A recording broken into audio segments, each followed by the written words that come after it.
Salut à tous, bienvenue dans cette nouvelle vidéo où aujourd'hui je suis avec mon pote Antoine. Salut Antoine. Salut mon gars. Merci de te prêter au jeu pour ce nouveau format. Tu es le premier.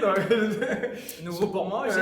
Et du coup, l'idée de ce nouveau format, qu'est-ce que c'est? Ça va être de venir prendre des sportifs qui sont plutôt bons, voire très bons dans un domaine, et de venir les challenger, essayer de les battre, et après essayer de comparer ça avec ce qu'on peut retrouver dans le CrossFit, et derrière de trouver des avantages, des inconvénients, l'un est mieux, l'autre est moins bien, essayer de discuter de tout ça, d'échanger nos connaissances, et de pratiquer un petit peu, parce qu'on est tous les deux un peu sportifs. Donc CrossFit vs le reste du monde. Exactement. Ça fait très télé-réalité là. Antoine, tu te présentes en un mot avant qu'on attaque? Ouais, bien sûr. Bonjour à tous, je m'appelle Antoine Fonbonne. Je suis directeur et cofondateur d'une formation en sciences de l'entraînement et de la nutrition qui s'appelle Bayesian France, ainsi que youtubeur sur ces thématiques, l'entraînement, la nutrition, l'optimisation du fonctionnement humain et le bien-être. Et amateur de sport depuis tout petit. Voilà, touche à tout, hyper curieux et super content d'être là aujourd'hui avec Avec toi. grand plaisir. Et tu sais que j'y pensais, mais je crois que t'es la personne avec qui j'ai fait le plus de fit. Premier confinement, on avait fait un truc ensemble, on a fait. Bref, Ouais. Antoine, c'est un peu mon binôme. J'espère que je m'en voudras pas trop à la fin de cette vidéo. Comme d'hab, n'hésitez pas à mettre un gros pouce bleu. Si ce type de format vous plaît, vous nous mettez dans les commentaires. Allez checker, je vous mettrai évidemment tous les liens. Le compte d'Antoine, ce qu'il propose, c'est hyper intéressant. Merci mon Et gars. de toute façon, il va nous donner encore plein de connaissances dans cette vidéo. C'est chaud?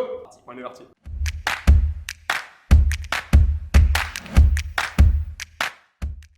Alors Antoine, là je vais te challenger sur deux éléments. La première partie qu'on va se faire tout de suite, ça va être d'aller chercher le plus lourd possible sur une traction. Donc le 1RM pull-up. Le mec me jette sous le bus. Genre, j'ai pas fait de 1RM depuis 4 ans, depuis que j'ai mes douleurs au coude en Ouais. 2018, que j'ai fini par rééduquer et maintenant mes coudes sont enfin un petit peu. Mec, je cherche des excuses.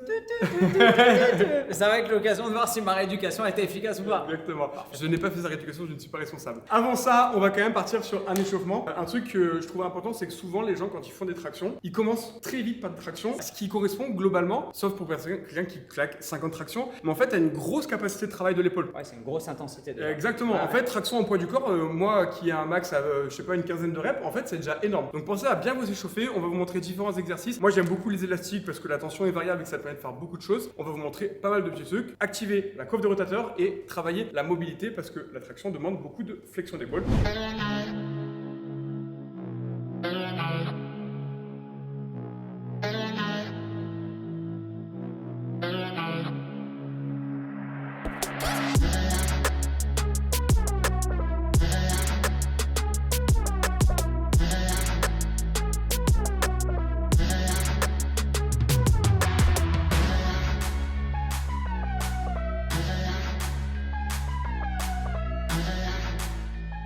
Pour l'échauffement, on est bon. On va maintenant partir sur une montée en charge progressive qui va être plus ou moins longue selon notre niveau. Donc si vous le faites évidemment ce genre d'entraînement à la maison, selon votre niveau et votre habitude, prenez votre temps pour faire plusieurs répétitions pour ne pas aller chercher un 1RM direct, ce qui serait sûrement trop difficile pour votre épaule. Et là où vos muscles et vos tendons, surtout la coiffe de rotateur qui est extrêmement importante, ne seraient pas préparés à cet effort. Nous, dans le milieu du CrossFit, on fait beaucoup à la barre et beaucoup en prise pronation. Ce qui fait que moi, j'ai complètement perdu l'habitude à l'époque quand je faisais un peu de muscu ou de rugby de faire des supinations. Okay. Mais on va te laisser, vu que tu es mon challenger, choisir en fait comment tu veux faire les tractions pour aller chercher sur 1RM. Je les ferais bien aux anneaux Allez. pour deux raisons. Primo, c'est que par habitude, je suis souvent plus fort avec des prises neutres que en pronation. Ouais. Généralement, je suis plus fort en supination. Ok. Mais il y a quand même un peu plus de risque de blessure sur la supination potentiellement. Et surtout, après la rééducation de mon coude, peut-être un petit manque de supination. Donc Ouais. je vais pas m'amuser à me mettre 80 kg de poids. Je mettrai pas 80 kg. Spoiler. À cause du coude.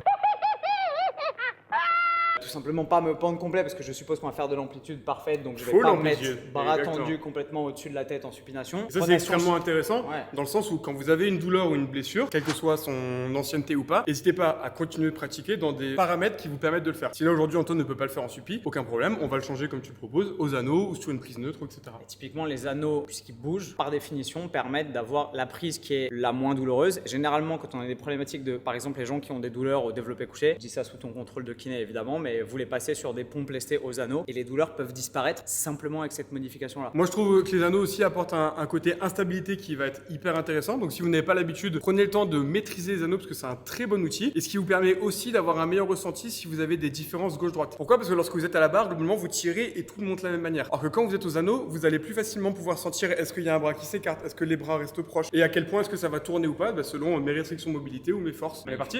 Ouais, bingo. Let's go. Ouais, donc on essaie vraiment pour le challenge d'avoir toute l'amplitude. donc tu assez déverrouilles bas. le Alors complet, là sur tu les fais anneaux, rotation. moi de par la Ok. pratique CrossFit Ouais, Gym, j'ai l'habitude. tendance à mettre cette petite rotation. Ok. Ça fait très joli, mais t'inquiète pas, quand on va lester, je vais Ouais. perdre complètement de cette Ok, technique un peu stylée. Et l'idée donc de venir essayer de remonter le plus possible. On va dire à peu près jusque là pour valider. Vous voyez, d'un point de vue biomécanique, les anneaux ils bougent au fur et à mesure que je me déplace dessus et ça c'est vraiment cool. Quand on a des douleurs au poignet, au coude, aux épaules, c'est un super moyen de les minimiser. Je commence le lest, 5 kilos, je prends pas trop de risques, en théorie ça devrait arriver. Donc j'ai commencé par une bonne série à vide. Là je vais encore faire quelques reps pour toujours pareil, commencer à bien stimuler mes épaules, mes tendons, etc.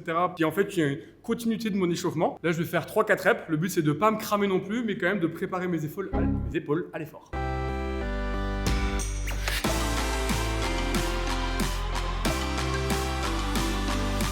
Ça va être intéressant je pense. Donc là je vais en faire 2 et je pense qu'après je ferai que des 1 rep et je vais monter à fur et à mesure.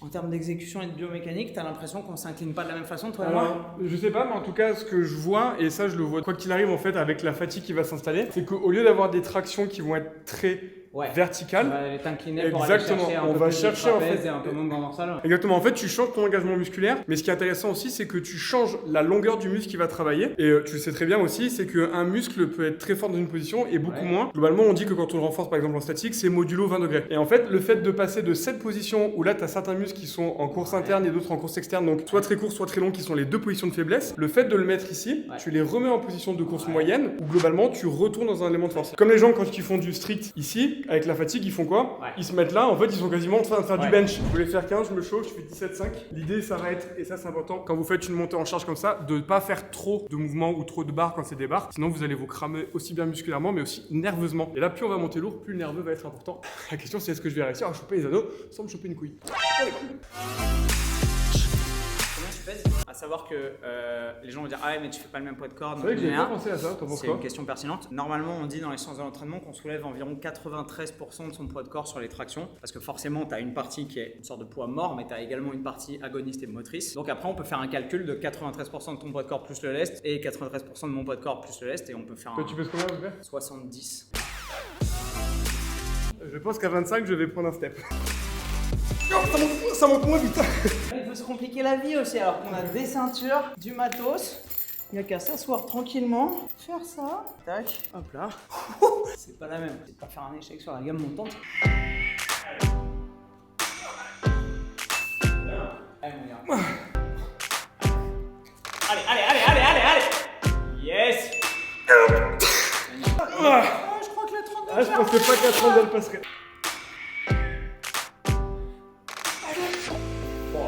Ça monte tellement facile. Et là, c'est le moment chiant où je commence déjà à connaître les résultats de ce challenge vu la vitesse à laquelle il est monté par rapport à la vitesse à laquelle je suis monté. Ça, c'est extrêmement intéressant en vrai pour vous, téléspectateurs. La vitesse d'une tentative de 1 RM ou des dernières répétitions d'une série renseigne fortement sur la proximité à l'échec. Et quand on est un pratiquant expérimenté, comme c'est le cas d'Emeric, on est capable de monitorer, c'est-à-dire de faire attention et d'anticiper sa proximité à l'échec au cours d'une série en fonction notamment de la vitesse de ses répétitions. Et si vous regardez la dernière répétition d'un 10 ou 12 RM très proche de l'échec, il y a de fortes chances qu'elle soit extrêmement similaire à une tentative de 1 RM, parce que même si la charge est différente, l'intensité relative par rapport au niveau de fatigue neuromusculaire sera la même. Donc, ce qui ferait 32 plus 2,5, 34,5. De la surcharge progressive. Je me sens bien là. Allez, yes. Allez. Yes, ça monte. Allez. Non, c'est pas validé. On avait dit anneau là.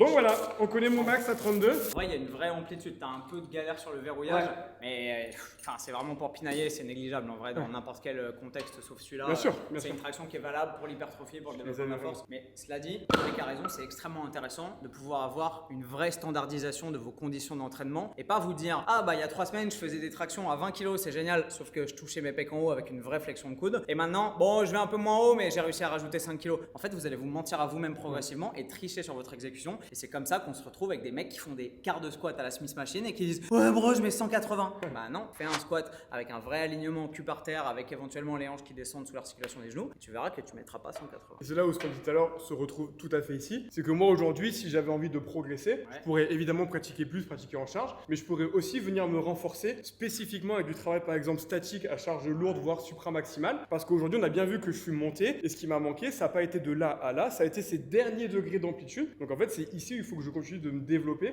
pour pouvoir aller plus loin. Moi, j'étais pas facile, mais j'étais un poil plus à l'aise. Donc je vais mettre ce gros kettle de 32 plus un petit kettle de 8 kg. C'est pas la même. Voilà. Ça monte encore un peu. Ouais, bien. On va encore sous la caboche. Ouais, j'aurais plus de peau dans les mains par contre, mais je pense qu'il y en a encore un petit peu. Encore un peu, ouais, franchement. On a revu mais... exactement la manière où t'es monté très vite et t'as eu ces derniers degrés où moi j'ai échoué, où toi t'as réussi à aller. Et je pense qu'en effet, t'as encore un peu de marge. Moi j'ai passé un RM à 40. Mon ego me pousse à tester 44. Ça fait quand même 10% de plus. Allez, on va aller chercher jusqu'au bout. Longtemps, tire fort. Encore, ça monte. Oui! La rééducation a l'air de payer. Putain, sans faire de traction depuis 7 mois maintenant. Voilà. Bon, on sait qu'Antoine il en a encore un peu sous la caboche, mais pour pas que la vidéo fasse 4 heures, on va pas faire une montée en charge jusqu'à 100 kg. Donc, clairement, j'ai été battu sur cette première partie. Ce qui ne m'étonne pas trop, parce que je sais que moi dans le CrossFit, même si je fais beaucoup de traction, elles sont souvent en poids du corps et elles sont souvent avec de l'inertie. Ce qui fait que j'ai un gros volume capable, mais avec déjà moins que de mon poids du corps parce que j'utilise beaucoup de vitesse et je n'utilise jamais de charge. Donc, par exemple personnel, je te propose un deuxième challenge, un peu moins renfort muscu, un peu plus CrossFit, où on va alterner des tractions strictes en poids du corps. À la barre cette fois-ci ou comme tu préfères, on peut refaire aux anneaux avec de l'assaut bike pour le côté cardio. Et là, ça va être ce qu'on appelle un four time. Donc là, tu tombes dans mon univers où on va partir le plus rapidement possible. 4 tours, traction stricte, assaut bike. 4 Ouais. Ça va pas beaucoup rigoler, je pense. Few moments later. Donc, on a un petit peu changé nos plans. On va partir sur 15 calories Sinon, et, je vais plus, crever, et plus de traction. Donc, on va partir sur 10 tractions strictes. Ok. Ce qui pour moi en vrai était énorme. Globalement, où moi d'habitude, je l'ai fait toujours en keeping ou en butterfly. 4 tours le plus rapidement possible. Donc là, clairement, il va y avoir une grosse interférence entre du travail musculaire et du travail cardio. Là où en théorie, je suis un peu meilleur. Donc, j'espère quand même te battre un petit peu sur cette partie-là. Ouais, je pars pas défaitiste, mais il y a des chances que je me prenne une doudoune sur celle-là. Allez, parti. Enjoy.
Fallait pas venir me chercher sur les tractions, j'ai la défaite très mauvaise.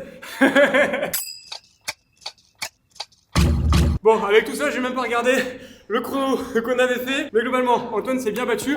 Ce qu'on peut voir, c'est que globalement, sur ce type d'effort, ce qui est très dur, ça va être de combiner la traction stricte, qui est quand même plutôt apparentée à de la force, avec des exercices très cardio, et en fait, de combiner les deux, c'est hyper dur, surtout sur un terme de temps très court comme ce qu'on a ici. Antoine est en train d'en payer les frais. Antoine, un petit mot? Merde!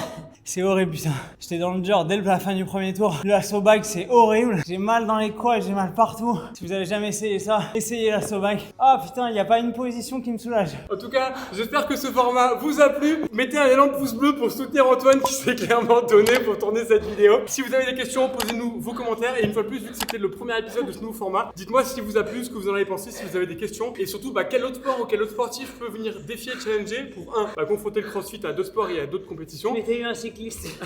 Un mec qui fait le tour de France. Et puis de pouvoir échanger comme on a pu faire avec Antoine sur des connaissances, sur de la pratique, de l'entraînement, de la prévention. Bref, exposez-moi tout ça. Et puis bonne récup Antoine. Bye.